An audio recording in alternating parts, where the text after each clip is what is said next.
जब तक हम भगवान को नहीं पहचानेंगे पुण्यात्मा, हम भक्ति कर नहीं सकते, चाहे कितनी बात बनावा। और जब हमारे हृदय में ये दृढ़ हो जाएगा कि ये है भगवान, और फिर दास वो समाधान बताएगा जिससे जिन महापुरुषों का मोक्ष हुआ और जिनको आप मानते हैं कि ये महान आत्मा पार हो गए, उन्होंने कौन सी साधनाएं की थी, कौन से मंत्र जाप किए थे, फिर तो बातें खत्म होगी। और वही हमारे सदग्रंथ बता रहे हैं कि इन मंत्रों का जाप करना चाहिए, नथिंग एल्स, और कुछ नहीं। और जिन महापुरुषों ने परमात्मा पाया उन्होंने वही नाम जाप किए। और कौन है परमात्मा, कहाँ प्रमाण है उसका, कैसा है वो भगवान, बस फिर तो सब कुछ शंका खत्म होगी, केवल फिर परमात्मा की भक्ति शेष रहेगी।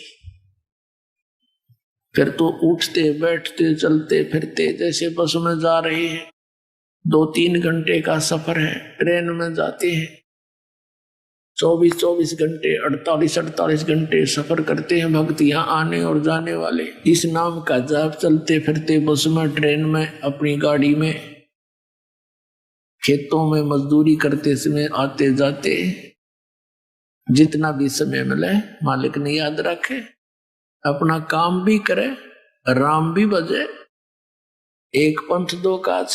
जैसे इस दास को तो ये ज्ञान हुआ, ये मंत्र मिला, जैसे कभी बस में जाना होता चंडीगढ़ साइड में, रोहतक से लेकर चंडीगढ़ के 4 घंटे कम से कम लगते, बैठ कर बस की सीट पे और अपना टेक के उस अगले वाले डंडे से पैर और मंत्र करता जाता, ना दूसरे तो बात करनी। पहले तो जब तक नाम नहीं लिया था, गप्पे मारने की इच्छा होती थी, पूछते साथी से कहाँ से आए हो, कहाँ जा रहे हो, क्या करते हो, ये सब बात खत्म होगी, क्यों समय व्यर्थ किया, और वहां तक सुमन करते जाते, क्योंकि ना उसमें तो कोई और काम भी ना कर सकता आदमी, ना कोई ऐसा और बाधा बन सकती, तो सफर भी बढ़िया हुआ है। परमात्मा रक्षक रहे, अपनी भी रक्षा करे सफर में, और भी साथी यात्रियों की उस पुण्यात्मा के कारण बहुत सी दुर्घटनाओं से बचाव बने। तो भगवान की भक्ति ऐसी करनी है, ये हठ योग करना, ये किसी भी सदग्रंथ में प्रमाणित नहीं है, और न किसी ही महापुरुष की जीवनी में ये कान बंद करके हट करके ये करना है, ये कहीं नहीं है, ये तो मनमाना आचरण है। अब आपको फिर से थोड़ा सा याद दिलाएंगे, क्योंकि पुण्यात्माओं ये सत्संग जो है ये एक सामूहिक शिक्षा सेंटर समझो, सामूहिक शिक्षा केंद्र। तो पुण्यात्माओं, परमात्मा की जानकारी आपको जब पूर्ण रूप से हो जाएगी, फिर तो आप चलते फिरते बैठते उठते परमात्मा की भक्ति किया करोगे। पुण्यात्माओं, परमेश्वर ने आके हमें ये ज्ञान दिया, अद्भुत ज्ञान दिया, और क्या बताया कि तुम मनुष्य जीवन पाकर के परमात्मा की भक्ति नहीं करते हो, तो आपका जीवन ऐसा है जैसे मनुष्य जीवन पाकर जो नहीं रटे हरि नाम, और जैसे कुआ जल बिना फिर बनवाया क्या काम। उसके लिए क्या बताते हैं परमात्मा, भाई और बात तेरे काम न आवे, संतों शरण लाग रे, के सोवे गफलत में बंदे, जाग जाग नर जाग रे, जाग जाग नर जाग। और बात तेरे काम न आवे, संतों शरण लाग रे, के सोवे गफलत में बंदे, जाग नर जाग रे, जाग जाग नर जाग रे।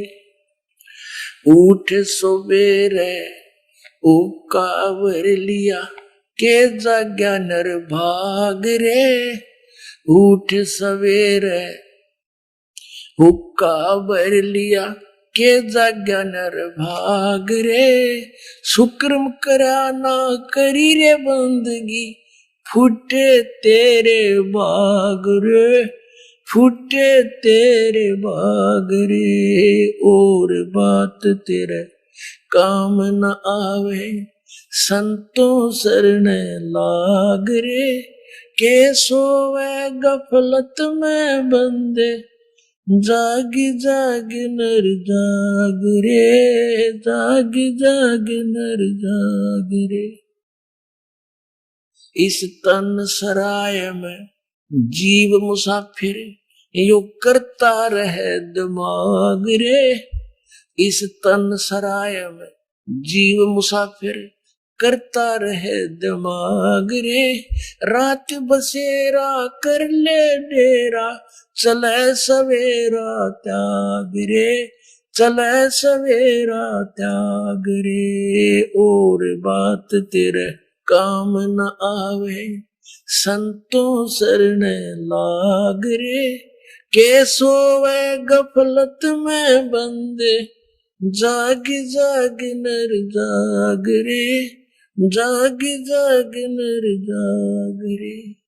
उमदा चोला बन्या अनमोला, ये लगे दाग पे दाग रे, उमदा चोला बन्या अनमोला, लगे दाग पे दाग रे, 2 दिन की गुजरान जगत में, क्यों जले बिरानी आग रे, क्यों जले बिरानी आग रे, और बात तेरे काम न आवे, संतों शरण लाग रे, के सोवे गफलत में बंदे, जाग जाग नर जाग रे, जाग जाग नर जाग रे। कुब्द कांचड़ी चढ़री चत पे, तू ओया मनुष्य से नाग रे, कुब्द कांचड़ी चढ़री चत पे, तू ओया मनुष्य से नाग रे, सूझे नहीं सजन सुख सागर, बिना प्रेम बैराग रे, बिना प्रेम बैराग रे, और बात तेरे काम न आवे, संतों शरण लाग रे, के सोवे गफलत में बंदे, जाग जाग नर जाग रे, जाग जाग नर जाग रे। अर सुमरे सो हंस कवावे, ये कमी क्रोधी कागरे, अर सुमरे सो हंस कवावे, ये कमी क्रोधी कागरे, भोरा न भर में विष के बन में, चल बेगमपुर बाग रे, चल बेगमपुर बाग रे, और बात तेरे काम न आवे, संतों शरण लाग रे, के सोवे गफलत में बंदे, जाग जाग नर जाग रे, जाग जाग नर जाग रे। शब्द सैन सतगुरु की पेछाणी, पाया अटल सुहाग रे, शब्द सैन सतगुरु की पेछाणी, पाया अटल सुहाग रे, नितानंद महबूब गुमानी, परगटे पूर्ण बाग रे, परगटे पूर्ण बाग रे, और बात तेरा काम न आवे, संतों शरण लाग रे, के सोवे गफलत में बंदे, जाग जाग नर जाग रे, जाग जाग। अब क्या बताते हैं, और बात तेरे काम नहीं आवे, संतों शरण लाग रे, क्या सोवे गफलत में बंदे, जाग जाग नर जाग रे। अब परमात्मा ने हमें क्या याद दिलाया है, मन ने की कर ले 2 दिन का मेहमान, मन ने की कर ले दो दिन का मेहमान मन नेकी कर ले, दो दिन का मेहमान। जोरू लड़का कुटुम कबीला, दो दिन का तन मन का मेला। जोरू लड़का कुटुम कबीला, दो दिन का तन मन का मेला। अंत समय उठ चले अकेला, ये तज माया मडान मन नेकी कर ले, दो दिन का मेहमान मन नेकी कर ले, दो दिन का मेहमान। कहाँ से आया कहाँ जाएगा, तन छूटे तब कहाँ समावेगा। कहाँ से आया कहाँ जावेगा, तन छूटे तब कहाँ समावेगा। आखिर तुझको कौन कहेगा, गुरु बिन आत्म ज्ञान मन नेकी कर ले, दो दिन का मेहमान मन नेकी कर ले, दो दिन का मेहमान। कौन तुम्हारा सच्चा साईं, झूठी है ये सकल सगाई। परमात्मा कहते हैं ये नाते रिश्ते ये बिल्कुल अस्थायी हैं।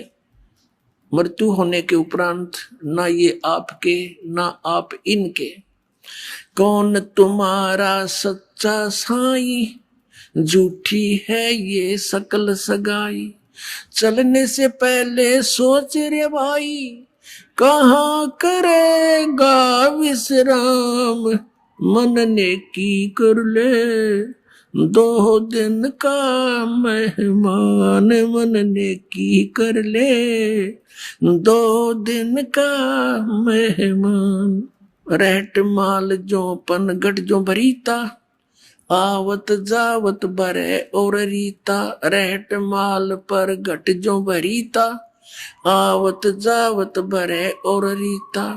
जुगन जुगन तू मरता जीता, करवाले रे कल्याण मन नेकी कर ले, दो दिन का मेहमान मन नेकी कर ले, दो दिन का मेहमान। 184 की सह तरासा, ऊंच नीच कर लेता बासा। 184 की सह तरासा, ऊंच नीच कर लेता बासा। कहे कबीर सब मिटाऊं रसा, कर मेरी पहचान मन नेकी कर ले, दो दिन का मेहमान मन नेकी कर ले, दो दिन का मेहमान मन नेकी कर ले। 184 की सह तरासा, ऊंच नीच कर लेता बासा। 184 की सह तरासा, ऊंच नीच कर लेता बासा। कहे कबीर सब मिटाऊं रसा, कर मेरी पहचान मन नेकी कर ले, दो दिन का मेहमान मन नेकी कर ले, दो दिन का मेहमान। अपना आत्माओं,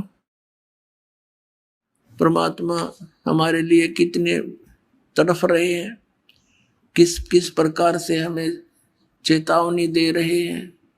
अब परमात्मा कहते हैं, जब कोई व्यक्ति घर से चलता है यात्रा के लिए, तो सबसे पहले ये सोचकर चलता है कि कल मेरा रात्रि में विश्राम कहाँ करूंगा। कोई प्लेटफार्म पर रुकूंगा या कोई कमरा ले लूंगा, कोई किराए पर धर्मशाला में या होटल में कहाँ जाऊंगा, या कोई रिश्तेदारी रिलेशन का टारगेट बनाकर चलता है।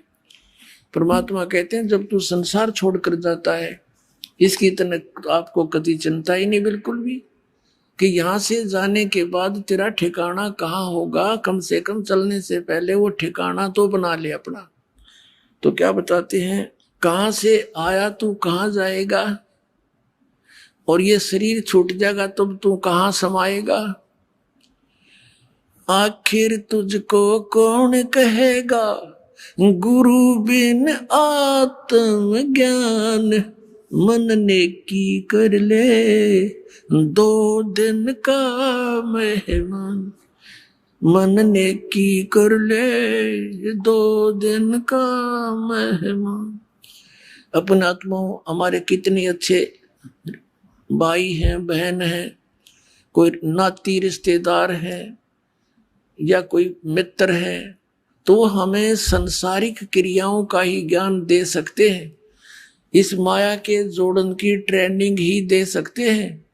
लेकिन परमात्मा कहते हैं आखिर तुझको कौन कहेगा गुरु बिन आत्म ज्ञान, कि गुरु के बिना तुझे कौन बताओगा तू कौन है, कहां से आया था और इस झंझट से तेरा छुटकारा कैसे होगा। फिर क्या बताते हैं कि 1,84 की सहतरासा और ऊंच नीच कर ले ताबासा। आज कोई ब्राह्मण कुल में जन्म है, अगले जन्म में वो मनमाने किसी वाल्मीकि के घर जन्म ले ले। आज कोई हिंदू है, अगले जन्म में मुसलमान के घर जन्म हो जा। आज हम ब्राह्मण बनकर न सोचे हमारे से ऊंचा कोई नहीं, अगले जन्म में वही प्राणी मनमाने पशु योनि में घूम रहा हो। तो यहाँ परमात्मा कहते हैं कि कह कबीर सब मिटाऊं रासा, यानी तेरा सब झंझट समाप्त कर दूंगा, तो कर मेरी पहचान, केवल मुझे पहचान ले कि हु इज गॉड। अब परमात्मा ने क्या बताया है, नाम सुमर ले सुकर्म कर ले, कौन जाने कल की खबर नहीं पल की। नाम सुमर ले सुकर्म कर ले, कौन जाने कल की खबर नहीं पल की। कोडी कोडी माया जोड़ी और बात करे छल की। कोडी कोडी माया जोड़ी बात करे छल की। पाप पुण्य की या बंधी पोटरिया कैसे हो हल्की। पाप पुण्य की या बांधली पोटरिया कैसे हो हल्की। नाम सुमर ले सुकर्म कर ले, कौन जाने कल की खबर नहीं पल की। नाम सुमर ले सुकर्म कर ले, कौन जाने कल की खबर नहीं पल की। मात पिता तेरा परिवार भाई बंधु ये तरिया मतलब की।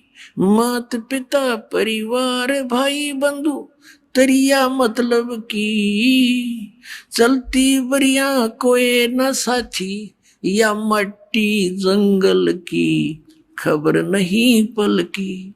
नाम सुमर ले सुकर्म कर ले, कौन जाने कल की खबर नहीं पल की। नाम सुमर ले सुकर्म कर ले, कौन जाने कल की खबर नहीं पल की। तारों बीच चंद्रमा जो झलके, तेरी महिमा झला झलकी। अब जैसे आज कोई अच्छी पोस्ट प्राप्त है, कोई मंत्री बना है, कोई मुख्यमंत्री बना है, तो सभी अन्य प्राणियों में आज तेरी शोभा न्यारी है और सत भक्ति नहीं करेगा तो फिर कैसी दुर्गति होगी। तारों बीच चंद्रमा जो झलके, तेरी महिमा झला झलकी। बने कुकरा बिष्टा खावे, अब बात करे बल की खबर नहीं पल की। नाम सुमर ले सुकर्म कर ले, कौन जाने कल की खबर नहीं पल की। ये संसार रहन का सपना ओस बूंद जल की।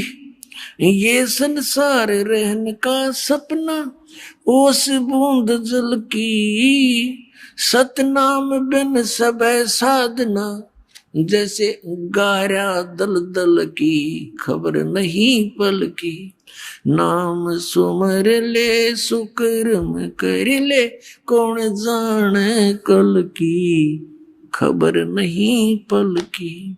नाम सुमर ले, अंत समय जब चले अकेला, आंसू ने ढल की। अंत समय जब चले अकेला, तेरे आंसू ने झलकी। कहे कबीर शरण गए मेरी, कहे कबीर शरण गए मेरी, हो रक्षा जल थल की, खबर नहीं पल की। नाम सुमर ले सुकर्म कर ले, कौन जाने कल की, खबर नहीं पल की। अपनात्माओं, परमात्मा ने फाइनल फैसला कर दिया है कि सतनाम बिन सब साधना जैसे गारा दलदल की। अब दलदल के अंदर आदमी चलता है, ये कदम उठाता है, दूसरा गारा में दस जाता है, यानी वहीं खड़ा खड़ा चल रहा होता है, आगे नहीं बढ़ पा रहा। तो जितनी भी साधनाएं सतनाम के अतिरिक्त हम अन्य मंत्रों का जाप करते हैं या अन्य कोई साधना करते हैं, वो हमारी साधना गारा दलदल की। और आज यहां देखो काल का कैसा जाल है। आज सबके पास मान लीजिए बच्चे हैं, संतान संपत्ति है, अच्छी सुविधाएं हैं, और हम ये सोच रहे हैं बस बहुत ठीक ठाक ठीक काम चल रहा है, और एक समय 1 मिनट में मृत्यु हो जा, यह हमारे याद को ना याद है तो सरसरी तौर पर है। और जिस दिन यह बात हृदय में जम जाएगी कि ना मेरा कब यहां से कूच करना पड़ेगा, ये ठिकाना अपना है नहीं। जब तक हम यहाँ हैं वो अलग बात है कि हम एक शिष्टाचार से रहें, क्योंकि हम भक्त हैं, इंसान हैं, आपस में प्यार से रहें, लेकिन जाने के समय की बात को याद रखें। अब क्या बताते हैं परमात्मा के अंत समय जब चले अकेला, तेरे आंसू ने ढल की, तेरी आंखों में आंसू आओगे कि कहाँ जाऊंगा, कहाँ ठिकाना होगा। तो परमात्मा कहते हैं कह कबीर शरण गए मेरी, तेरी हो रक्षा जल थल की, मेरी शरण में आ, तेरी सारे रक्षा करूंगा। जब यहां से चलेगा संसार छोड़कर आगे खड़ा पाओगा परमात्मा हमारे, और कहेगा बेटा चल चलेंगे, जहाज में बैठा के ले जाएगा।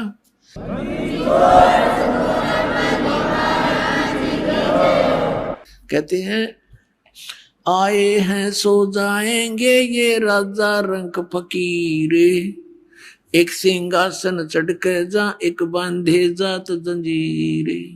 परमात्मा कबीर साहब कहते हैं इस भरे पूरे परिवार को जब तू छोड़कर चलेगी आत्मा, डकरा डकरा कर टक्कर मारेगी जब सत भक्ति नहीं करी थे। परमात्मा कहते हैं हिड़की दे दे रोएगी सुरता जब तू चलेगी अकेली, सब यहीं रह जाएंगे, तेरा जोड़ा जाड़ा सब साजबाज खत्म, और तेरी खबर लेंगे वहां यम के दूत। तो परमात्मा की शरण में आने से हमें ये राहत मिलती है। आपने इस परमात्मा की वाणी में सुना, कहे कबीर सब मिटा दूं रासा, तो कर मेरी पहचान। हम परमात्मा की पहचान नहीं कर पा रहे, और हमने परमात्मा की पहचान करनी पड़ेगी। तो पुण्यात्माओं, हम जिन भगवानों की भक्ति किया करते थे वो कंप्लीट गॉड नहीं थे, वो पूर्ण परमात्मा नहीं थे, वो तो अक्षेत्रीय भगवान थे, मालिक थे। जैसे पहले हमने राम की डेफिनेशन समझनी पड़ेगी, परिभाषा क्या है परमात्मा की, राम की, प्रभु की, स्वामी की। एक सीधा सा उदाहरण लेते हैं, जैसे राम कहो, साहेब कहो, गॉड कहो, अल्लाह कहो, ये सभी उस परमात्मा के उपमात्मक शब्द हैं। अब जैसे एक तहसीलदार भी साहब कहलाता है, डिप्टी कमिश्नर भी साहब कहलाता है, कमिश्नर भी साहब कहलाता है। मंत्री भी इसको भी साहब बोलते हैं, प्रधानमंत्री को भी साहब बोलते हैं, मुख्यमंत्री को भी साहब बोलते हैं। लेकिन इन साहबों की शक्ति में अंतर होता चला जाता है। तो इसी प्रकार जैसे हम इन श्री राम, श्री कृष्ण यानी विष्णु, भगवान ब्रह्मा और शिव जी को भी भगवान राम कहते हैं, और ब्रह्म को भी यानी काल को भी राम कहते हैं। तो ये अपने अपने सतर के राम हैं। जैसे श्री ब्रह्मा जी रजगुण विभाग के मंत्री, श्री विष्णु जी सतोगुण विभाग के मंत्री, और श्री शंकर जी तमोगुण विभाग के मालिक प्रभु स्वामी मंत्री। अब जैसे एक प्रांत के अंदर एक मुख्यमंत्री होता है, उसके सहयोगी अन्य मंत्री होते हैं, ऐसे ही ये काल भगवान तो एक ब्रह्मांड में मुख्यमंत्री का रोल कर रहा है, और इसके तीनों पुत्र ये एक एक विभाग के मंत्री हैं, और इनकी प्रभुता केवल पृथ्वी लोक, स्वर्ग लोक और पाताल लोक के प्राणियों के ऊपर है। और इनका काम क्या है, इनका विभाग क्या है? श्री ब्रह्मा जी के रजोगुण के कारण हम सभी प्राणी संतान उत्पत्ति करते हैं। श्री ब्रह्मा जी के शरीर में ऐसी रेंज निकलती हैं कि ऐसी रेज निकलती हैं, किरणें निकलती हैं सूक्ष्म, वो हम सभी प्राणियों को, जहां तक इसकी रेंज है तीनों लोकों में, पृथ्वी लोक, स्वर्ग लोक और पाताल लोक, इन सभी प्राणियों को प्रभावित करती है। कैसे प्रभावित करती है? ये वैसे तो मूल रूप में अपने वहां राजधानी में रहते हैं, अपने लोकों में रहते हैं, और इनके शरीर से निकल रही ये किरणें, ये तरंगें, ये रेज हमें प्रभावित करती हैं। जैसे एक मकान में रसोई होती है, 3-4 कक्ष है, तो रसोई के अंदर छौंक लगा मिर्चों का, उस छौंक की जो निर्गुण रेज गई कहाँ, निराकार रूप में, सूक्ष्म रूप में रेज कहाँ पहुंच गई? दूसरे कमरे में बैठे हुए अन्य व्यक्तियों को भी छींके आने लग गई। तो उससे क्या हुआ कि मूल वस्तु रसोई में उससे निकल रही रेज ने कहाँ जा करके प्रभाव डाला? तो छींके ना आवे, जीव के बस की नहीं, वो छींके, ऐसा उसका असर ऐसा हुआ, प्रभाव ऐसा हुआ कि छींके आएंगी ही आएंगी। ऐसे ही ब्रह्मा जी से निकल रही रेज के कारण चींटी से लेकर हाथी, रंग से लेकर राजा स्वाभाविक प्रभावित है। सभी प्राणी संतानों उत्पत्ति करते हैं, जीव के बस की बात नहीं। और ये कर क्यों रहे हैं, ये सत्संग में आपको आज बताएंगे। जैसे श्री विष्णु जी सतगुण के शरीर से ये सतोगुण की रेज निकल रही है, भगवान विष्णु के शरीर से निकल रही रेज क्या प्रभाव डालती है हमारे अंदर? मोह, ममता, यानी आपस में भाई बहन का प्यार, माता पिता का प्रेम, पति पत्नी का प्रेम, और संपत्ति में मोह। ये जीव के बस का नहीं कि इनसे यू अपने आप हट सके, बिल्कुल नहीं हो सकती, ये मोह नहीं छूट सकता। ये जीव के ऊपर एक विशेष प्रभाव डाल रखा है, और तमोगुण से परिचित हो ही छोटी सी बात पर लट्ठम लट्ठा मृत्यु हो जा, मर्डर हो जाते हैं। तो इस प्रकार यहाँ हम तीनों इन भगवानों के द्वारा प्रभावित हैं। इसका कारण क्या है कि इस काल भगवान को जो ब्रह्म कहलाता है, ये 1 लाख मानव शरीरधारी प्राणियों का नित आहार करता है, 1.25 लाख की उत्पत्ति करता है, और उसके लिए इन तीनों पुत्रों को सेवा दे रखी, इसने ड्यूटी बांट रखी है। और स्वयं ये गुप्त रहता है ब्रह्मांड के अंतिम छोर में, वहां इसने एक गुप्त स्थान बना रखा है, और वहां ये अपनी पत्नी दुर्गा को साथ रखता है, और जब चाहे उसको यहाँ संसार में भेज देता है, वो सामने दर्शन देती है। ये कभी किसी को दर्शन नहीं देता। इसने प्रतिज्ञा कर रखी है कि मैं कभी भी अपने वास्तविक रूप में किसी के सामने नहीं आऊंगा। आप श्रीमद् भगवत गीता अध्याय नंबर 7 के श्लोक नंबर 24 और 25 में इसने स्पष्ट किया है। श्री कृष्ण में प्रवेश करके ये बोल रहा है कि ये मूर्ख जन समुदाय मुझे कृष्ण मान रहा होगा, मुझे व्यक्ति रूप में आया हुआ मान रहा है। मैं कृष्ण नहीं हूं, मैं अपनी योग माया से छुपा रहता हूं, मैं कभी किसी के सामने नहीं आता। ये मेरा अटल अनुतम यानी घटिया नियम है। अब जो पिता अपने बच्चों से दूर रहता है तो उसमें कोई ना कोई दोष है। तो ये दोष है इसमें। 1 लाख मानव शरीरधारी प्राणियों को ये नित्य खाता है और 1.25 लाख की उत्पत्ति करता है। अपने आत्मा पहले तो आपको छोटा सा यहाँ एक सृष्टि रचना की जानकारी देंगे और उसके बाद फिर हम आपको परमात्मा के विषय में जानकारी देंगे, परमात्मा की पहचान बताएंगे। अब सृष्टि रचना परमात्मा ने स्वयं आकर यथार्थ बताई है। चारों वेद भी यही गवाही देते हैं कि परमात्मा ही अपने द्वारा रची हुई सृष्टि को ठीक ठीक बताता है, विस्तार के साथ बताता है। तो पुणात्माओं 600 वर्ष पहले परमात्मा ने आकर बताया था, क्योंकि परमात्मा के गुणों में लिखा है कि वो भगवान सतलोक में रहता है, वहां से गति करके आता है, अपनी प्यारी आत्माओं को मिलता है। तो उनमें से किन किन को मिले थे? आदरणीय धर्मदास साहिब जी, आदरणीय मुल्कदास साहिब जी, आदरणीय नानक साहिब जी, आदरणीय दादू साहिब जी, आदरणीय गरीबदास साहिब जी, गांव छुड़ानी, जिला जज्जर हरियाणा वाले, आदरणीय घीसा दास साहिब जी, गांव खेखड़ा, जिला मेरठ और उत्तर प्रदेश। धर्मदास साहिब जी ने पूछा था परमेश्वर से, हे परमात्मा, हम किस कारण से यहाँ काल के जाल में फंसे हैं और ये सृष्टि रचना कैसे की परमात्मा आपने? तब परमात्मा ने क्या बताया था? धर्मदास ये जग बोराना, कोई न जाने पद निर्वाणा, यही कारण मैं कथा पसारा, जग से कहिए एक राम नियारा।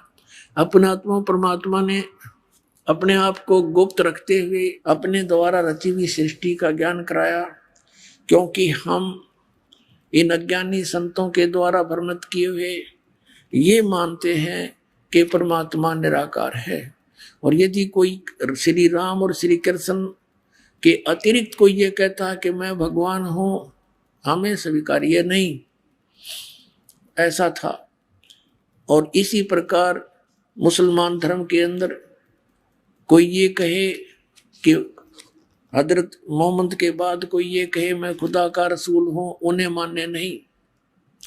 इसलिए परमात्मा ने अपनी जानकारी को इसी तरीके से दिया कि ताकि इनका गला उतर जा, किसी प्रकार ये सुन ले। अपने आत्मा 600 वर्ष पहले परमात्मा कबीर जी ने वो ज्ञान बताया था, सृष्टि रचना बताई थी, पुराणों वेदों और गीता जी का ज्ञान बताया था। लेकिन इन अज्ञानी ऋषि महर्षि आचार्यों ने परमात्मा के इस ज्ञान को हम तक आने नहीं दिया। ये कह करके इन्होंने परमात्मा से दूर कर दिया हमारे को कि कबीर अशिक्षित है, ये क्या जाने इन वेदों और गीता के गूढ़ रहस्यों को। ये जो बोल रहा है कि ब्रह्मा विष्णु महेश के जन्म मृत्यु होती है, इसके माता पिता हैं, ये झूठ बोलता है। इस जुलाहे की, इस दानक की बातों को मत सुनना, ये हमारे हिंदू धर्म का विरोधी है। पुणात्माओं 600 वर्ष पहले परमात्मा ने जिसको अशिक्षित अज्ञानी कहा करते थे, उस परमेश्वर ने 600 वर्ष पहले वो ज्ञान दिया था जो आज हमारे सदग्रंथों में विद्यमान है। आपको दिखाते हैं। ये आदरणीय धर्मदास साहिब जी के द्वारा परमात्मा के द्वारा बताई गई सब सूक्ष्म वेद बोला गया, सूक्ष्म वेद ये लिपिबद्ध किया गया। आपको दिखाते हैं, देखिएगा। कबीर सागर संपूर्ण 11 भाग, खेमरा श्री कृष्ण दास प्रकाशन बंबई। ये कबीर पंथियों के द्वारा ही संशोधित है। कबीर पंथी भारत पथिक स्वामी युगलानंद विहारी द्वारा पुरस्कृत। मुद्रक में प्रकाशक हैं खेमरा श्री कृष्ण दास, अध्यक्ष श्री वेंकटेश्वर प्रेस, खेमरा श्री कृष्ण दास मार्ग मुंबई। ये है ज्ञान बोध पृष्ठ नंबर 21 पे आपको सुनाते। ये बोध सागर इसका खंड है, ज्ञान सागर इसका अध्याय है, 21 पृष्ठ पे। धर्मदास ये जग बोराना, कोई न जाने पद निर्वाणा। निर्वाणा माने निर्वाण पद को कोई नहीं जानता, मोक्ष मार्ग को, ये सब संसार विचलित है। धर्मदास ये जग बोराना, कोई न जाने पद निर्वाणा। यही कारण मैं कथा पसारा, जग से कहिए एक नाम नियारा। ये राम है। अब कबीर सागर में क्या है, ये 600 वर्ष लगभग पुराना हो गया ग्रंथ, और इसमें कबीर पंथियों ने जो भी उनकी बुद्धि ने काम किया उस तरह कुछ अक्षरों में फेर बदल कर दिया। अब इसके क्या अर्थ है, धर्मदास ये जग बोराना, कोई न जाने पद निर्वाणा। यही कारण में कथा पसारा, जग से कहिए वो राम नियारा। यही ज्ञान जग जीव सुनावो, सब जीवों का भरम नसाओ। अब मैं तुमसे कहूँ चिताई, त्रिदेवन की उत्पत्ति बाई। कुछ संक्षेप कहूँ गौराई, सब संशय तुम्हारे मिट जाई। भरम गए जग वेद पुराना, आदि राम का वेद न जाने। राम है ये, राम राम सब जगत बखाने, आदि राम कोई बिरला जाने। आदि राम सनातन परमात्मा। ज्ञानी सुने सो हृदय लगाई, मूर्ख सुने तो गम ना पाई। परमात्मा कबीर परमेश्वर जी धर्मदास जी से कह रहे थे कि भाई अब जो ज्ञान मैं देने जा रहा हूं तुझे, ब्रह्मा विष्णु महेश की जन्म तिथि बताऊंगा तेरे को, और बुद्धिमान होंगे तीन प्रमाणों को देखकर तुरंत मान लेंगे, और भाई मूर्ख होंगे वो प्रमाण देख कर भी नहीं मानेंगे। तो आप बुद्धिमान हो धर्मदास, समझना इन संकेतों को। क्या कहते हैं, ज्ञानी सुने सो हृदय लगाई, मूर्ख सुने तो गम ना पाई। क्या बताने चले हैं भगवान, माँ अष्टंगी पिता निरंजन, ये जमदारुण वंशन अंजन। पहले कीन निरंजन राई, पीछे से माया उपजाई। माया रूप देख अति शोभा, देव निरंजन तन मन लोभा। काम देव धर्मराय सताए, देवी को तुरंत दर खाए। पेट से देवी करी पुकारी, हे साहेब मोहे करो उबारी। टेर सुनीता सतगुरु आए, अष्टंगी के बंद छुड़वाए।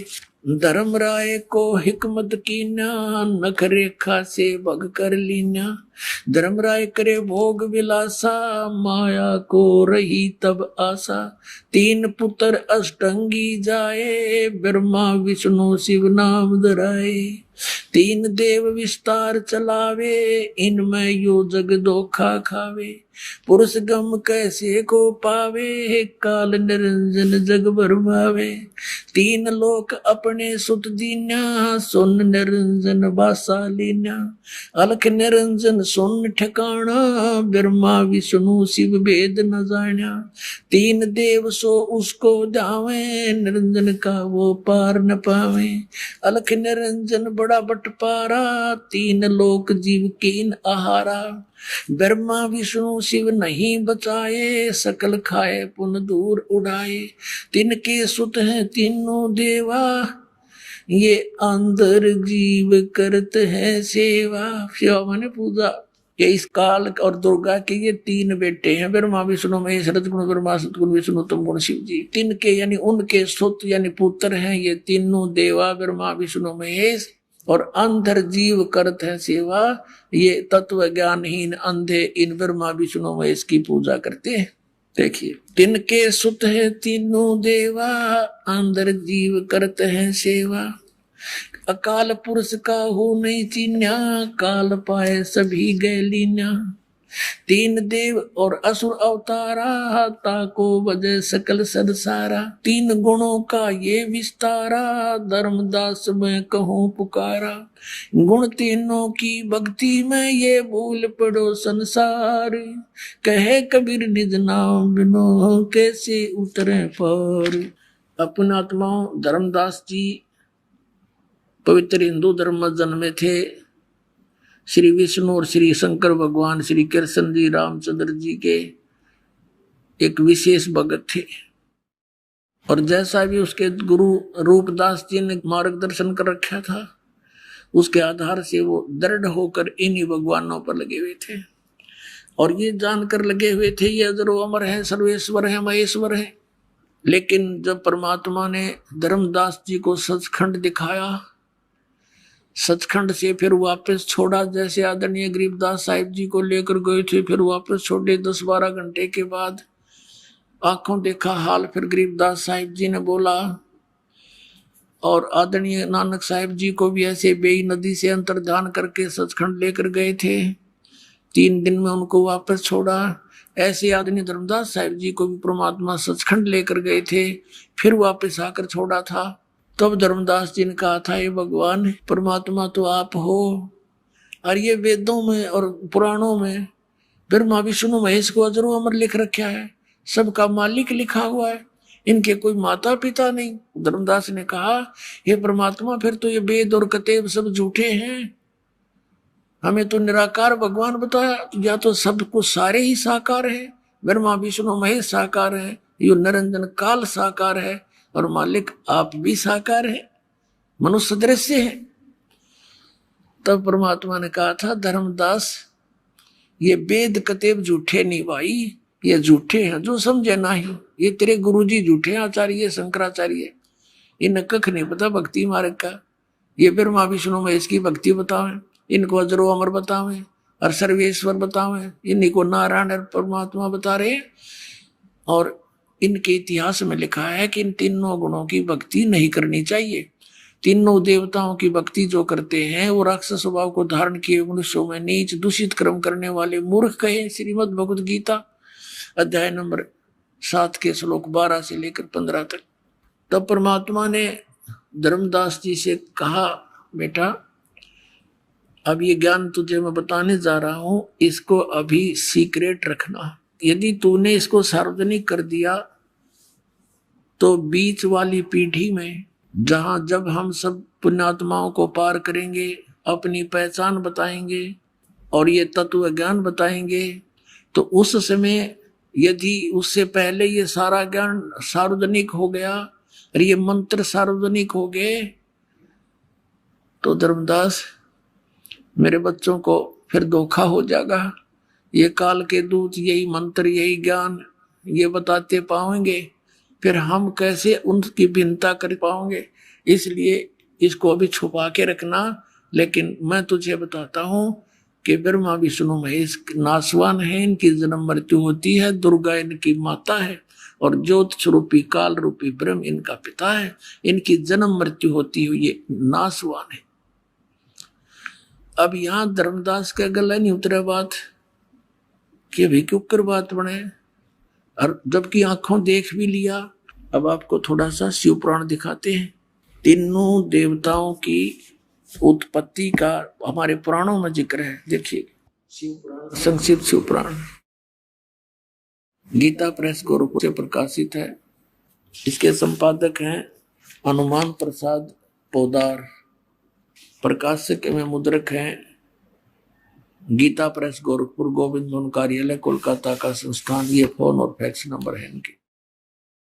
अब इसके 98वें पृष्ठ से आपको दिखाते हैं रुद्र संहिता संक्षिप्त शिव पुराण 98 पृष्ठ के नीचे से लेते हैं। ये 5वां अध्याय समाप्त हुआ रुद्र संहिता का। अपने पुत्र नारद की यह बात सुनकर लोक पिता में ब्रह्मा वहां इस प्रकार बोले। यहां शुरू हो गया 6ठे चैप्टर में 99वें पृष्ठ पे।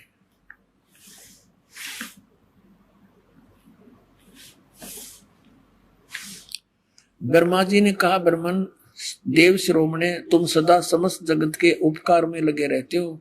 तुमने लोगों के हित की कामना से बहुत उत्तम बात पूछी है। जिस समय चराचर जगत नष्ट हो गया था, सब जगह जल ही जल था, कुछ भी ना था। उस समय तत् सत ब्रह्म इस श्रुति में सत सुना जाता है, एकमात्र वही शेष था। अब देखना 100 पृष्ठ पे, शिव पुराण 100 पृष्ठ पे, जिस परब्रह्म के विषय में, ये इसको परब्रह्म कहते हैं काल को, जिस परब्रह्म के विषय में ज्ञान और अज्ञान से पूर्ण युक्तियों द्वारा इस प्रकार विकल्प किए जाते हैं, कुछ ज्ञान कुछ अज्ञान, यानी सच्चा झूठा। उसने कुछ काल के बाद द्वितीय की इच्छा प्रकट की, उसके भीतर एक से अनेक होने के संकल्प उदित हुए। तब उस निराकार परमात्मा ने अपनी लीला शक्ति से अपने लिए मूर्ति यानी आकार की कल्पना की। जो मूर्ति रहित परम ब्रह्म है उसकी मूर्ति ये भगवान सदाशिव है। अर्वाचीन और प्राचीन विद्वान उन्हीं को ईश्वर कहते हैं। उस समय एकाकी रहकर सब इच्छा अनुसार विहार करने वाले सदाशिव ने अपने विग्रह से स्वयं ही एक स्वरूप भूता शक्ति की सृष्टि की। अब ये तो ब्रह्मा बोल रहा है, कुछ परमात्मा से सुना हुआ ज्ञान, कुछ अपनी अटकलबाजी। वास्तविकता ये थी कि काल ने दुर्गा को खा लिया था, शक्ति को परमात्मा ने इसके पेट से निकाली थी और फिर उनको सतलोक से निष्कासित कर दिया था। ये मिलता जुलता ज्ञान परमात्मा से सुना हुआ, क्योंकि परमेश्वर ने आके, कबीर जी ने इस ब्रह्मा जी को, विष्णु जी को, शिव जी को ये ज्ञान सुनाया था, पर इन्होंने स्वीकार नहीं किया, काल के दबाव था, अपने पिता के प्रभाव से। अब देखिएगा, अपने विग्रह से स्वयं एक स्वरूप भूता शक्ति यानी स्त्री की सृष्टि की, जो उनके श्रीअंग से कभी अलग होने वाली नहीं थी।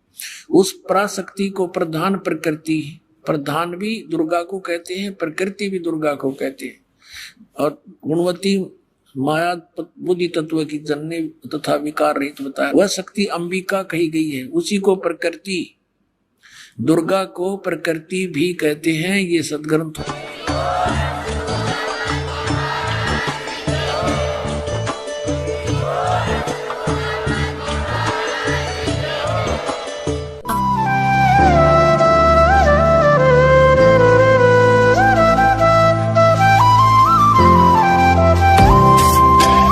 सत सही।